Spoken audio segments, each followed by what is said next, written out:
officers na ito. Ngayon po,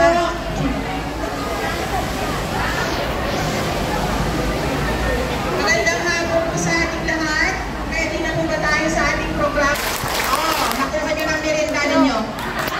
Po namin ang aming mga sarili bilang Toastmaster ng programa nito.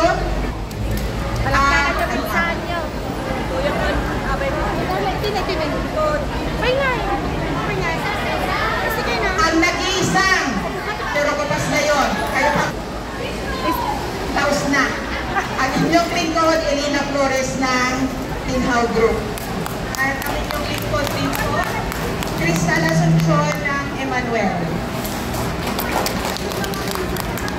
Bago tayo palakpakan naman po natin ang unang pagtitipon po natin sa taong ito sa pamumuno po ng ating chapter president na si Hermana Esmerna Pariñas. Congratulations sa ating lahat, lalong-lalo na kayo mga officers and members, especially yung mga chapter choir kasi nakikita nyo naman, hindi palakpakan po ang ating mga choir na talagang matyaga silang pupunta sa Untaysin para lang mag-practice. Para sa chapter, para sa opening prayer po ng ating chapter director of mediums, walang iba kundi si Hermana Eugene B. Pascual. Ama naming makapangyarihan, kami po ay natipon-tipon sa araw na ito upang i-celebrate namin ang 119th year's birthday. Sa ikalawang programa namin, Panginoon, kami po ay nagsusumamo sa iyo na ipagpatuloy mo po kaming gabayan. Maramdaman namin sana ang kaligayahan at pagmamahal na galing sa iyo. Maramdaman namin sana ang iyong presensya nawa simula hanggang wakas. Bigkisin mo po kami ng tunay na pagmamahal, pagkakaisa at pag-unawa ng bawat isa. Ikaw ang aming tagapagtanggol, Panginoon, kaya't gabayan mo po kami hanggang matapos ang aming programa. Ilayo mo po sa amin ang mga taong hindi nakakaunawa sa amin, kaya't gabayan mo po kami, Panginoon, sa oras na ito hanggang matapos ng aming programa. Ito po ang aming samot na langin sa ngalan ng Diyos Ama namin, Espiritu Santo. Amen. Ng ating chapter president na si Hermana Esmerna de la Cruz. Mabuhay ang Hong Kong chapter! Mabuhay! After 5 years, nakasurvive tayo, Typhoon and this one. Makakasurvive ulit tayo, mga kapatid. Ngayon, kung successful itong Spirit State, tuloy-tuloy na yan ang general locations. Wala tayong pangangambahan, wala tayong kinatatakutan. Kung po naman, as opportunity to our Hong Kong chapter body. Alam niyo po, mga kapatid, we're trying our best para maging best of the best tayong lahat. At dito ko rin napatunayan na ang mga chapter officers are not the lawmaker. Kayong pala ang lawmaker. Kami ang lawback, the chapter bodies, officers, and members. Kayo pala ang boss. Hindi po kami. Kaya kung hindi niyo pinapag-aralan mabuti ang mga agenda natin, kayo rin ang may sala. Kung pinapag-aralan ninyong mabuti, ang ikabubuti ng lahat, ito ay tagumpay dahil sa inyo. Palakpakan natin ang mga resident natin dahil sila ang nag-e-effort para mabuhay ang Hong Kong chapter, mga kapatid ko. Bago ko tatapusin ang aking makabagbag ng daming natalukati, meron lang akong short na story. Di ko alam kung nabasa nyo na o narinig nyo na to. Pero ito ay may malaking moral o may aral na makukuha natin kung paano natin iingatan ang pangalan ng Hong Kong chapter. Ito na, start of the beginning. May dalawang pasyente sa loob ng isang ward. Yung isa nasa wall, yung isa nasa bintana. Every morning, tinatanong yung nasa wall kung ano ang nakikita yung nasa bintana. Sabi niya, nakikita ko ang mga ibon, ang mga batang nagtatawanan at masasayang nagtatakbuhan. Ang mag-asawang nag-holding hands. basketball. Every morning yan. Yun ang sinasabi niya doon sa katabi niya na ang ganda-ganda ng kanyang natatanaw kung sa labas ng bintana. To make the story short, isang umaga, nagising siya na wala na yung kasama niya na nasa tapat ng bintana. Tinanong niya sa nurse, sabi niya, "Nurse, nasaan yung kasama ko?" Sabi ng nurse, "Namatay na po siya kagabi." Ngayon, excited siya. Sabi niya, "Pwede bang ilipat mo ako sa may bintana?" Sabi niya gano'n. Inilipat. Nagtaka ngayon. Dahil yung sinasabi ng nasa bintana noon ay magaganda, wala naman pala pader rin. Pader na pagitan ng kalsada at pader. So yung tao nagpepento sa kanya ng puro magaganda, ay wala rin palang nakikita. At isa siyang pula. Alam niyo po ang moral noon. Kung ano ang ikinepento natin sa labas, yun ang pinapaniwalaan nila.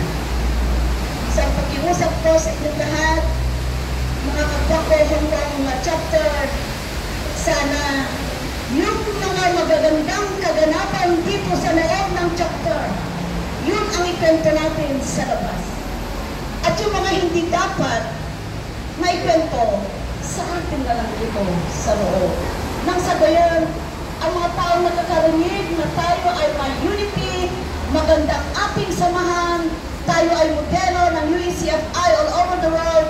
For your information, tayo talaga ang modelo ng UECFI all over the world. Na kung pupunta ang ating hermano President General sa iba't ibang bansa, ginagawa nila tayong ehemplo. Tayo yung example. Tayo yung ginagawa nilang inspirasyon. So ngayon mga kapatid, kung successful ito hanggang mamaya pagkatapos dito, pwede na natin i-open ang ating pintuan, pwede na sila muling sumikot sa atin bilang mga bisitang pandangal sa darating na ating okasyon. Muli, maraming salamat sa lahat ng programa sa Cluster 1, mga working committees, sa mga kasamahan ko sa chapter officers, higit lalo na ang mga choir angels, higit lalo na sa inyong lahat mga kapatid. Hindi naging sagapal ang weather upang hindi magtagumpay ang Spiritus Day, mabuhay tayong lahat. Amen. Thank you po, aming chapter president. Maraming Pater, Hermana Pangulo ng pangkalahatan dito sa Hong Kong chapter, at higit sa lahat, tinatawagan ko naman na ang pansin ng choir committee. Please stand up at kayo na po ang susunod. Palakpakan po naman natin sa pamumuno ni Hermana Choir Committee Chairman at Spiritual Advisor, Hermana Yusi Gamiao. Ang ipinagmamalaki po ng Hong Kong Chapter Officer at Chapter Organization natin na sound ng ating samahan, walang iba kundi ang mga nagagandahang yellow dress. Yellow.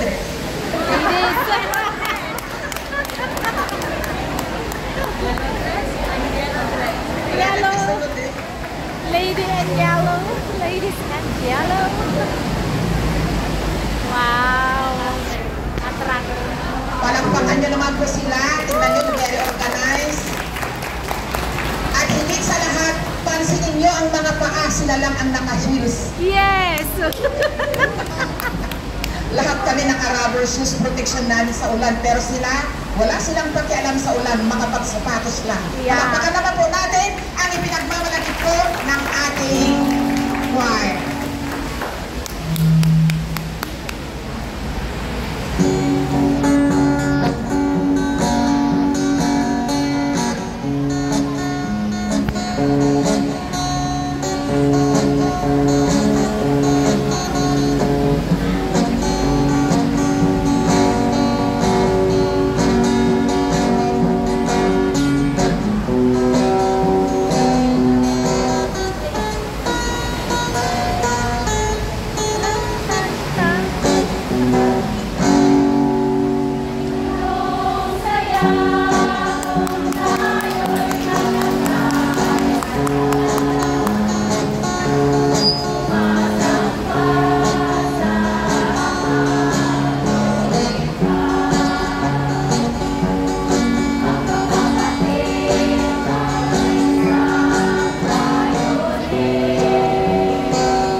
nagkamali, ano? Nag-practice kasi.